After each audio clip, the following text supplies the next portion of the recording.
Alright guys, Paulmartinbelts back here again for a brand new video. This is going to be a quick detailed look at a brand new Releather I've recently completed. This is of one of my favourite classic belts, as you can already tell, the WWF Smoking Skull belt. Now, as you can see, this is the WWF version. These are becoming more and more rare as the years go by.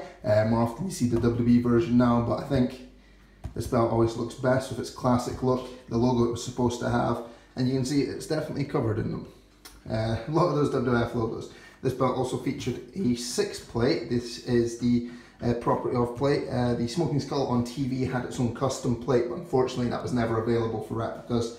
So the next best thing is the property of plate, which I think looks really good in this belt anyway. So we'll start off with the left hand side of the strap. This is done in a mostly TV accurate style. There's a few additions such as the property of plate, but overall it's done in a style to replicate the TV used belt. So we'll start on this side. You can see my signature on the end, crafted by Paul Martin, and you can see a 2x8 gold snap box here with JMR style tooling. You can see the area between the edge of the tooling there left blank. This is similar to what the belt was on TV. Obviously there was a few variations, but this is kind of an adaptation more than a direct copy. So you can see the belt on TV always had this kind of weird pattern here between the edge of the plates and kind of where the camouflage tooling stopped. It had this hexagonal pattern. I don't think it was ever used on any other belt. If it was, someone comment down below, let me know. But as far as I'm aware, this kind of style with using this exact kind of shape of it was only used on the Smoking Skull belt. So yeah, again, it's got that hexagonal kind of breakaway edge point thing, however you want to call it, and then the camouflage tooling that goes all the way around the side plates, the center plate, to the other side where it's got a similar style of tooling. So again, you can see the camouflage tooling goes all the way around top and bottom. You can't really see it above and below the center plate because I tried to follow the TV accuracy and give this a nice kind of tight cut. You can see the tooling a little bit, but the whole point is kind of to make the center plate stand out. And I mean, when there's a big massive skull on it with smoke pouring out its eyes, kind of stands out. Again, I don't think I've ever done many videos of the Smoking Skull belt, but it is one of my favorite belts. I think it's such a classic look. It fit the gimmick so well. Yeah, really cool belt.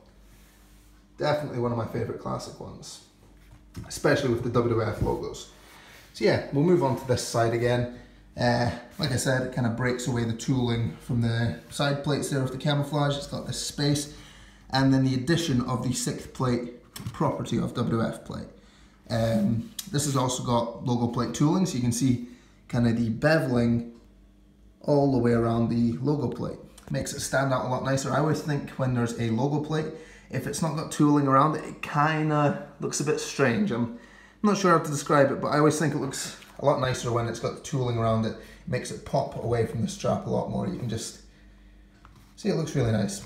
Yeah, moving on to the female snap box here, 2x5 gold again, and you can see a gold tip on this end. So again, covered in dust and fingerprints because, like an idiot, I always forget to give the belts a quick wipe before I film them.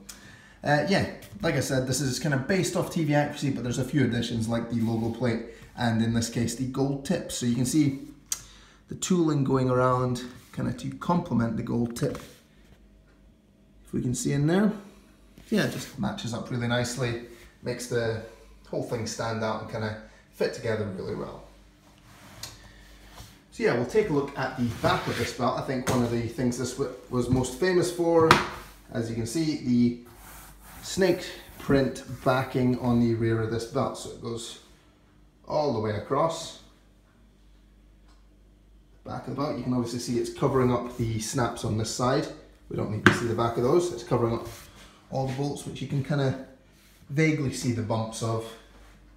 You can see the logo plate quite clearly there, and obviously it's exposed the back of the female snaps. Hopefully you can hear the texture there. I think if I get a good angle here, you can see the deep ingrain of the snake print. I think it looks really nice.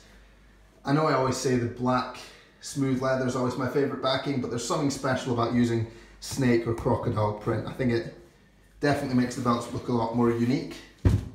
And I mean, if there's one word to describe the Smoking Skull belt, it's unique. Yeah,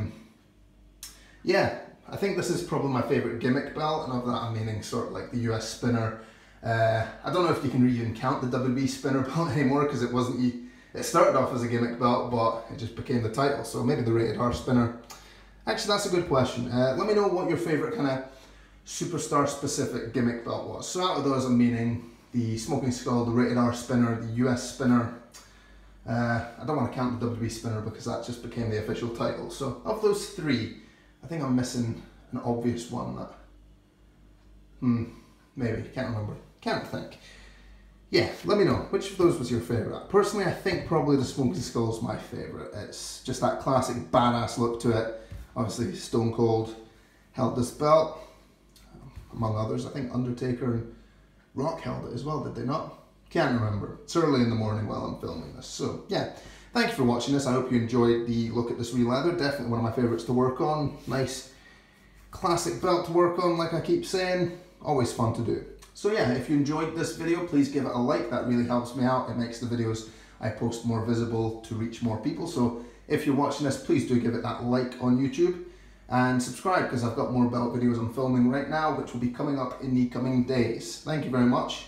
Subscribe. Goodbye.